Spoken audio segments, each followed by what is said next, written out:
प्रभु क्रिस्त में प्यारे बहनों और भाइयों, आज के सुसमाचार में पेतरुस प्रभु से कुछ पूछते हैं और पेतरुस कहते हैं, देखिए हम लोग अपना सब कुछ छोड़कर आपके अनुयायी बन गए हैं। और प्रभु यीशु उसका जवाब देते हुए कहते हैं कि ऐसा कोई नहीं है जिसने मेरे लिए अपना सब कुछ छोड़ दिया है, लेकिन ऐसा कोई है तो इस दुनिया में 100 गुना और अनंत जीवन को प्राप्त करेगा। प्यारे भाई और बहनों, प्रभु यीशु मसीह का शिष्य कहना, प्रभु यीशु मसीह का अनुयायी बनना, प्रभु यीशु का विश्वासी बनना या प्रभु को अपनाना, ये इतना मुश्किल नहीं है जैसे शायद आप और मैं भी कहता हूं कि मैं प्रभु यीशु मसीह का शिष्य हूं, मैं प्रभु यीशु मसीह का अनुसरण करता हूं, लेकिन हमारा अनुसरण प्रभु यीशु के प्रति सीमित है। हमारा अनुसरण ऐसा अनुसरण नहीं है जैसे प्रभु चाहते हैं। हम भले ही कहते हैं कि प्रभु आपकी इच्छा मुझ में पूरा हो, लेकिन जब मैं इस वाक्य को कहता हूं कि प्रभु आपकी इच्छा मेरे जीवन में हो, तो मैं शायद इन शब्दों के अर्थ को नहीं समझता। कहने के मतलब से बस हम कह देते हैं। यदि मान लीजिए हकीकत में यदि मैं कहता हूं कि प्रभु आपकी इच्छा मुझ में पूरा हो, और प्रभु कहेंगे कि ये मेरी इच्छा है, पूरा करो, क्या आप कर पाएंगे?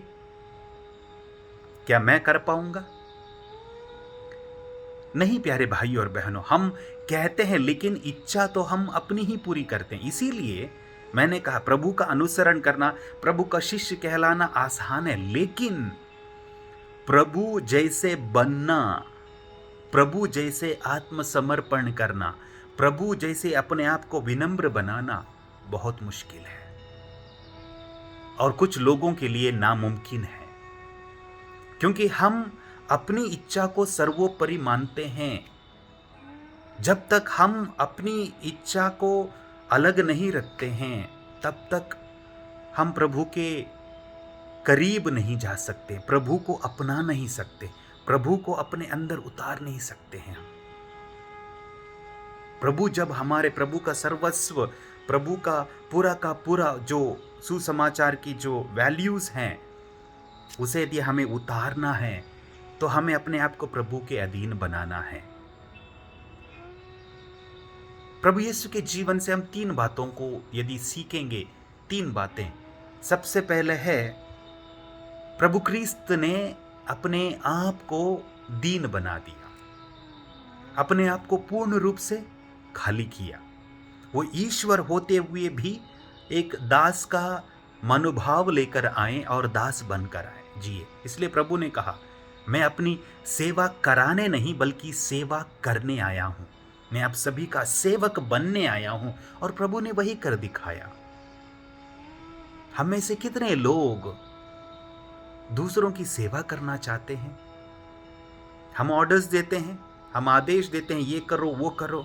हम स्वामी बनना चाहते हैं, भले ही हम स्वामी नहीं, लेकिन स्वामी जैसा बर्ताव, व्यवहार हर एक अपने जीवन में करता है। परिवार में देखिए, भाई अपने छोटे भाई अपनी छोटी बहन को अपना सहसेवक मानते हैं, ऑर्डर देते हैं। पति अपने पत्नी को, पत्नी अपने बच्चों को, बच्चे उनके छोटे भाई बहनों को। ये चलता रहता। कोई ना कोई चाहता है कि मेरे अंडर, मेरे अधीन कोई रहे। मैं किसी के अधीन नहीं बल्कि मेरे अधीन कोई रहे। लेकिन क्रिस्त ने अपने आप को पूर्ण रूप से खाली किया।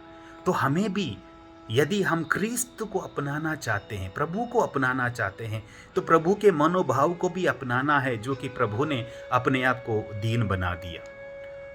और दूसरी बात, प्रभु यीशु ख्रीस्त पिता से एक हृदय एक मन थे। इसलिए संत योहन का सुसमाचार अध्याय 10 पद संख्या 30 में हम पढ़ते हैं, मैं और पिता एक हैं, पिता मुझ में है और मैं पिता में हूं। क्या आप और मैं कह सकते हैं कि मैं प्रभु में हूं, प्रभु मुझ में है? यदि ऐसा है तो हमारे व्यवहार से ये पता चलना चाहिए कि हमने सब कुछ प्रभु के लिए समर्पित किया। जैसे आज के सुसमाचार में पेतरुस ने कहा, हमने सब कुछ छोड़ दिया। हम जानते हैं कितना छोड़ा है, कितना नहीं छोड़ा है, और हम अपने आप को भी जानते हैं कि हम कितना तैयार हैं प्रभु के लिए सब कुछ त्यागने के लिए। और तीसरी बात प्रभु कहते हैं कि अपने आप को पूर्ण रूप से, टोटल सरेंडर, पूर्ण रूप से प्रभु को समर्पण करना, समर्पित करना।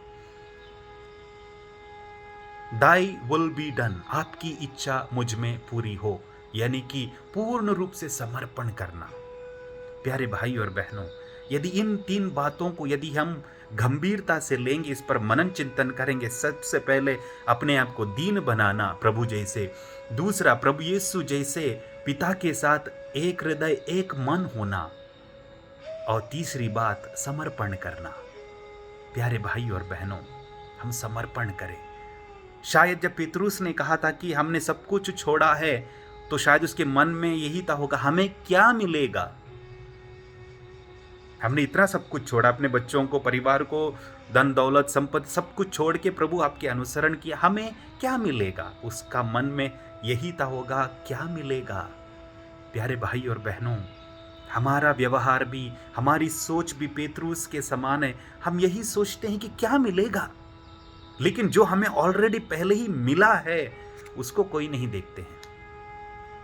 आज मैं भी यही सोचता हूं कि मदी मैं अब ये प्रवचन दूंगा तो मुझे क्या मिलेगा, कितने लाइक्स मिलेंगे, कितने कमेंट्स मिलेंगे, कितने लोग कहेंगे अरे फादर आपने बहुत अच्छा सरमन दिया है। हम सोचते हैं क्या मिलेगा, क्या मिलेगा, लेकिन ऑलरेडी जो मुझे मिला है, जैसे कि ये पुरोहिताई का ये जो सैक्रामेंट मुझे मिला है, इतना बढ़िया है, इतना बड़ा है, वो उस पर तो मैं नहीं सोचता। जो मिला है वो सोचता हूँ मेरा अपना ही है, वो उस पर मेरा अधिकार है, जो आगे है, जो चाहिए वो और भी मुझे हासिल करना है। हम इसी की दौड़ में रहते हैं प्यारे भाई और बहनों, क्या मिलेगा, क्या मिलेगा, क्या मिलेगा। लेकिन जो ऑलरेडी पहले ही हमें मिल चुका है, क्या हम उसको संभाल कर रखते हैं? जो हमें मिल चुका है, क्या हम उसका सही उपयोग करते हैं? जो प्रभु का प्रेम हमें मिला है, प्रभु का शरीर रक्त हमें मिला है, प्रभु का सैक्रामेंट मिला है, पवित्र आत्मा मिला है, ये जीवन मिला है, हम इसका कितना सही उपयोग करते हैं प्यारे भाई और बहनों? आइए हम प्रभु से प्रार्थना करें, प्रभु अपने पवित्र आत्मा की शक्ति द्वारा फिर से हमें नवीन बना दे, एक नया मनोभाव, नए सिरे से हम अपने जीवन को शुरुआत करें, और प्रभु के ना सिर्फ अपने वचनों से बल्कि अपने कार्यों से, अपने सोच से, अपने बातों से, अपने व्यवहार से हम प्रभु का शिष्य माने अपने आप को, और प्रभु जैसे अपने आप को पूर्ण रूप से दीन बनाएं। प्रभु यीशु एवं पिता से एक मन एक हृदय हो जाएं, और अपने आप को पूर्ण रूप से निश्चिंत होकर पिता और पुत्र और पवित्र आत्मा के हवाले कर दें। आमीन।